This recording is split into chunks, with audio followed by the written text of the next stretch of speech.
آخر اس دنیا کا سب سے امیر ترین آدمی قارون کون تھا؟ اس شخص کے پاس کتنی زیادہ مال و دولت تھی؟ کیا کوئی آج دنیا میں قارون کی مال و دولت کا مقابلہ کر سکتا ہے؟ اور پھر آخر دنیا کے سب سے امیر ترین شخص کا انجام کیسا ہوا؟ تو آئیے جانتے ہیں اس ویڈیو کے اندر۔ حضرت موسیٰ علیہ السلام کے دور کے اندر ایک انتہائی غریب شخص تھا جو دن بھر محنت کرتا اور اس محنت سے حاصل ہونے والی رقم سے رات کو اپنا پیٹ پالتا۔ یہ کوئی معمولی شخص نہ تھا بلکہ اللہ کے نبی حضرت موسیٰ علیہ السلام کا چچا زاد بھائی تھا، اور اس سے بھی بڑھ کر یہ حضرت موسیٰ اور حضرت ہارون کے بعد توریت کا بہترین قسم کا قاری تھا۔ تاریخ اس شخص کو قارون کے نام سے جانتی ہے۔ قارون حضرت موسیٰ علیہ السلام کے چچا یسہر کا بیٹا تھا۔ پہلے پہل قارون کا دل صاف اور چہرہ انتہائی خوبصورت تھا، اس لیے لوگ اس کے حسن و جمال سے متاثر ہو کر اس کو منور یعنی روشن چہرے والا کہا کرتے تھے۔ اس کے ساتھ ساتھ اس میں یہ بھی کمال تھا کہ وہ بنی اسرائیل میں توریت کا بہت بڑا عالم اور با اخلاق انسان تھا۔ قارون کو شروع سے ہی اللہ تعالیٰ نے بڑی سوچ والا دماغ عطا فرمایا، جس کی بنا پر قارون فصلوں کی تجارت کیا کرتا۔ لوگ قارون کا بہت ہی ادب و احترام کرتے، کیونکہ جب قارون غربت کے اندر تھا تب یہ لوگوں کی بڑی مدد کیا کرتا۔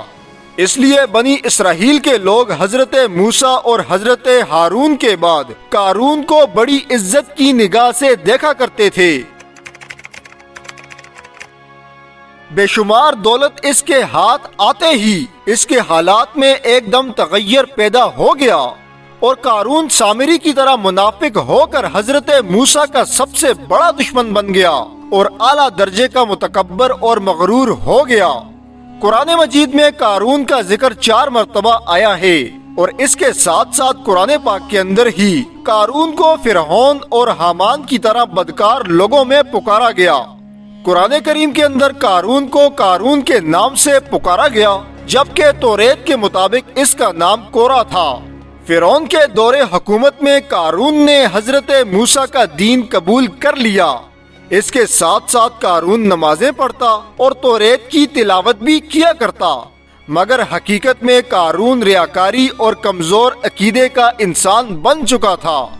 قارون کی خواہش تھی کہ وہ دین موسیٰ کے ذریعے لوگوں کو اس خوش فہمی میں رکھے کہ قارون تو بڑا دیندار شخص ہے، اور لوگ اس پر یقین کر کے اس کے ساتھ تجارت کو جاری رکھیں۔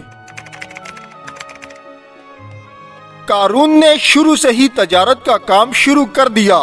پھر قارون آہستہ آہستہ لوگوں سے فصلوں کو سستے داموں پر خرید لیتا اور ان کی ذخیرہ اندوزی کرتا، اور بعد میں انہیں مہنگے داموں فروخت کرتا۔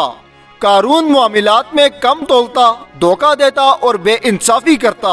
جب دھوکہ دہی سے اس کے پاس اچھی خاصی رقم جمع ہو گئی تو قارون نے سود پر تجارت کا کام شروع کر دیا۔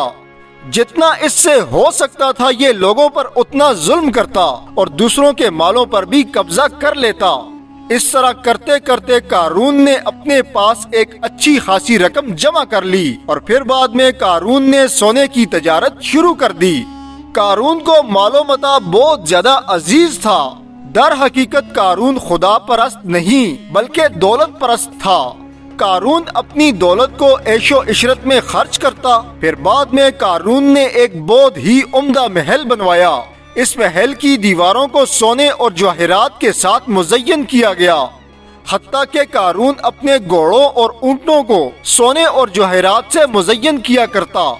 قارون کے پاس سینکڑوں غلام اور کنیزیں تھیں، وہ ان کے ساتھ اکثر برا سلوک کرتا اور انہیں مجبور کر دیتا کہ وہ غلام اور کنیزیں اس کے سامنے زمین پر جھک جائیں اور اس کے پاؤں کو بوسہ دیں اور اسے سجدہ کریں۔ قارون کی دولت کے متعلق اللہ رب العزت نے قرآن مجید کے اندر ارشاد فرمایا، اور ہم نے بھی اسے اتنے خزانے دے دیے کہ ایک طاقتور جماعت بھی اس کی کنجیاں نہیں اٹھا سکتی تھی۔ پھر جب اس سے قوم نے کہا اس قدر نہ اتراؤ، خدا اترانے والوں کو دوست نہیں رکھتا۔ کچھ روایات میں ہے کہ قارون کے پاس اتنی زیادہ دولت تھی کہ اس کے خزانوں کی کنجیاں 70 اونٹ مل کر اٹھاتے تھے۔ اور دوستو، قارون کی دولت میں کاغذ کے نوٹ نہیں ہوتے تھے بلکہ سونے اور چاندی کی اینٹیں اور بڑے بڑے پتھر ہوا کرتے تھے۔ دنیا کا آج سب سے امیر ترین آدمی ایلون ماسک ہے، جس کے کل اثاثے $225 بلین یعنی کاغذ کے نوٹوں پر مشتمل ہے۔ قارون کے پاس اس وقت اس سے زیادہ 100 گنا مال تھا، اور وہ سارا مال سونے اور چاندی کا تھا۔ جب قارون کا تکبر حد سے بڑھ گیا، پھر بعض عقل مند مومن قارون کو نصیحت کرتے، قارون یہ تمام باغ و ثروت کس لیے، یہ سب دولت اور مال کس لیے ذخیرہ کر رہے ہو؟ کیوں لوگوں پر اتنے ظلم ڈھاتے ہو؟ خدا کو کیا جواب دو گے؟ لوگوں کا حق کیوں پامال کرتے ہو؟ غریبوں اور ناداروں کی مدد کیوں نہیں کرتے؟ نیک کاموں میں کیوں قدم نہیں بڑھاتے؟ قارون غرور و تکبر میں جواب دیتا کہ کسی کو ان باتوں کا حق نہیں پہنچتا کہ وہ میری دولت کی طرف نظر اٹھا کر دیکھے، بھلے چاہے میں خرچ کروں یا نہ کروں۔ مومن اسے واز کرتے اور کہتے کہ اتنی بڑی دولت حلال سے اکٹھی نہیں ہو سکتی۔ اگر تو نے نا انصافی نہ کی ہوتی اور سود نہ کھایا ہوتا تو اتنا بڑا سرمایہ نہ رکھتا، بلکہ تو بھی دوسروں کی طرح ہوتا، تجھ میں اور ان میں کوئی خاص فرق نہ ہوتا۔ اس کے جواب میں قارون کہتا، میں دوسروں کی طرح نہیں ہوں، بلکہ میں چالاک اور محنتی ہوں۔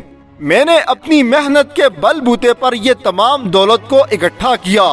دوسرے بھی جائیں کام کریں، زحمت اٹھائیں، تاکہ وہ بھی میری طرح کے دولت مند ہو جائیں۔ اور رہا غریبوں کی بات، تو مجھے ان کی مدد کرنے کی کوئی حاجت نہیں۔ مگر مومن پھر بھی اس کی رہنمائی کے لیے قارون کو واضح و نصیحت فرماتے رہتے۔ جب زکوٰۃ کا حکم نازل ہوا تو قارون نے حضرت موسیٰ علیہ السلام کے روح برو یہ وعدہ کیا کہ وہ اپنے تمام مال سے 1000واں حصہ زکوٰۃ نکالے گا۔ مگر جب اس نے مال کا حساب لگایا تو ایک بہت بڑی رقم زکوٰۃ کی نکلی۔ یہ دیکھ کر اس پر ایک دم ہرس اور بخل کا بھوت سوار ہو گیا، اور وہ نہ صرف زکوٰۃ کا منکر ہو گیا بلکہ عام طور پر بنی اسرائیل کو بہکانے لگا کہ حضرت موسیٰ علیہ السلام زکوٰۃ کے بہانے تمہارا مال لینا چاہتے ہیں۔ یہاں تک کہ حضرت موسیٰ علیہ السلام سے لوگوں کو دور کرنے اور لوگوں کے دلوں میں ان کی نفرت ڈالنے کے لیے اس خبیث نے یہ گندی اور گنونی چال چلی کہ بنی اسرائیل کی ایک بدکار عورت کو بہت سا مال دے کر کہا کہ جب حضرت موسیٰ علیہ السلام لوگوں کے درمیان واضح و نصیحت کر رہے ہوں گے تو تم اس وقت ان پر بدکاری کا الزام لگاؤ گی۔ چنانچہ عین اس وقت جب حضرت موسیٰ علیہ السلام واضح و نصیحت فرما رہے تھے، قارون نے آپ کو ٹوکا کہ اے حضرت، آپ نے فلاں عورت کے ساتھ بدکاری کی ہے اور یہاں پر ہمیں واضح و نصیحت فرما رہے ہیں۔ حضرت موسیٰ علیہ السلام ایک دم جلال میں آ گئی اور آپ نے ارشاد فرمایا کہ اس عورت کو میرے سامنے لاؤ۔ چنانچہ جب وہ عورت بلائی گئی تو وہ عورت حضرت موسیٰ علیہ السلام کو دیکھتے ہی ڈر گئی۔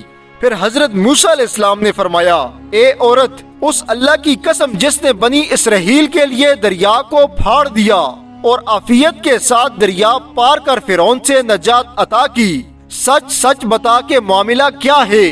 حضرت موسیٰ علیہ السلام کا جلال دیکھ کر عورت کانپنے لگی اور اس نے مجمع عام میں صاف صاف الفاظ میں کہا کہ اے اللہ کے نبی، مجھ پر قارون نے دباؤ ڈالا تھا اور مجھ کو قارون نے بہت سا مال و دولت دے کر آپ پر بہتان لگانے کے لیے آمادہ کیا۔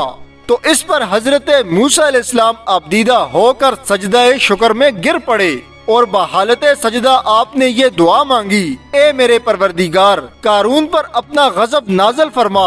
پھر آپ نے مجمع سے فرمایا، جو قارون کا ساتھی ہو وہ قارون کے ساتھ ٹھہرا رہے، اور جو میرا ساتھی ہو وہ قارون سے جدا ہو جائے۔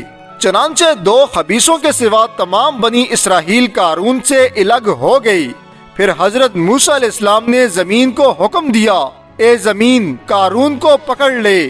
تو قارون ایک دم گھٹنوں تک زمین کے اندر دھنس گیا۔ پھر آپ نے دوبارہ زمین سے فرمایا، اے زمین، اس کو اور پکڑ۔ تو قارون کمر تک زمین کے اندر دھنس گیا۔ یہ دیکھ کر قارون رونے اور بلبلانے لگا اور قرابت اور رشتہ داری کا واسطہ دینے لگا، مگر حضرت موسیٰ نے اس کی طرف کوئی التفات نہ فرمایا، یہاں تک کہ وہ بالکل زمین کے اندر دھنس گیا اور غرق ہو گیا۔ وہ دو خبیث جو قارون کے ساتھی تھے کہنے لگے کہ حضرت موسیٰ علیہ السلام نے قارون کو اس لیے زمین کے اندر دھنسا دیا تاکہ وہ قارون کے مکان اور اس کے خزانوں پر خود قبضہ کر لیں۔ جب حضرت موسیٰ علیہ السلام نے یہ بات سنی تو آپ نے فوراً اللہ کی بارگاہ میں دعا مانگی کہ اے میرے مالک، قارون کا مکان اور خزانہ بھی زمین کے اندر اس کے ساتھ دھنسا دے۔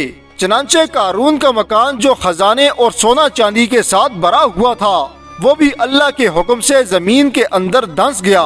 اس طرح دنیا کے امیر ترین انسان کا اس دنیا سے خاتمہ ہوا۔ دوستو، اس طرح کی مزید ویڈیوز دیکھنے کے لیے ہمارے چینل کو ضرور سبسکرائب کیجئے۔